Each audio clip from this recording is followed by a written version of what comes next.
Warming up is often skipped to save on time and is not seen as contributing to your results. If you feel the same way, here's why you're wrong and why warming up is more important than you think. Let's face it, you know you should warm up. It's not that you don't understand why warming up isn't important, you're just not doing it.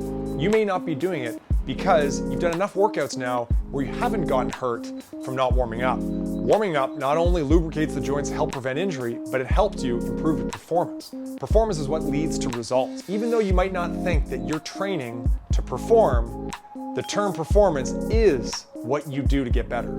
A good warm-up will help improve your performance, whether that's increased weight, more reps, more volume, running faster, running further. A good warm-up helps you with this. I think one of the biggest problems is that these benefits aren't seen week to week. And this is what leads to warm-ups often being skipped until your performance starts to diminish or you get hurt. From an injury standpoint, you probably know what it's like to work out with or without pain. You probably prefer working out without pain. As a lifestyle athlete, working out pain-free is what differentiates you from a competitive athlete. Who wants to be in pain all the time?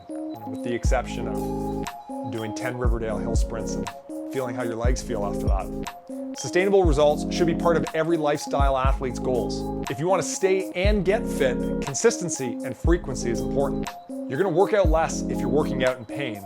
If you're working out less, you're not getting the frequency and consistency necessary to get better. So what does a warm-up look like? I've got two components to it. First one, we're going to go through what's called a general prep, or GP for short. The second part is our pattern grooving, or PG for short. Let me show you what that is.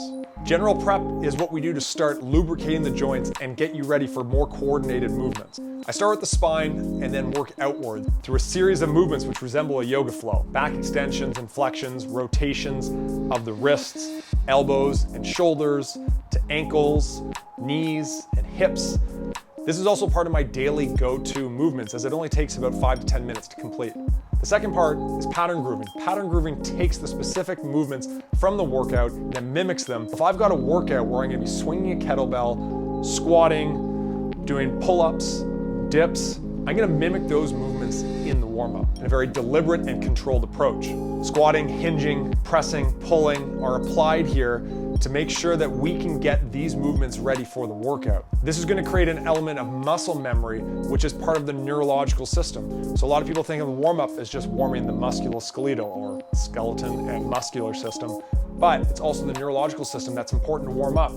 Your strength and movement patterns are going to depend specifically on how well you can do them. Remember, strength, it's not just hardware, it's also the software component. If you learn how to do movements more efficiently, more effectively, especially if you warm them up and groove that pattern, you're going to have a more productive workout and you're going to stay healthier longer. Some of you might be thinking, I only have 15 minutes for a workout. Well, if that's the case, you're probably better off doing the warm-up anyway. Going right into high-intensity exercise or any strength movements without doing this component first is just not going to help you in the long run. It doesn't matter if you only have 20 minutes for a workout. Scale this warm-up so that your general prep and your pattern grooving is a little bit shorter, and then you can give yourself about 10 to 12 minutes for a full workout. Just don't skip the warm-up if you value sustainable fitness. Including these components in every one of your workouts is not only going to help you prevent injury, but it's going to help improve your performance.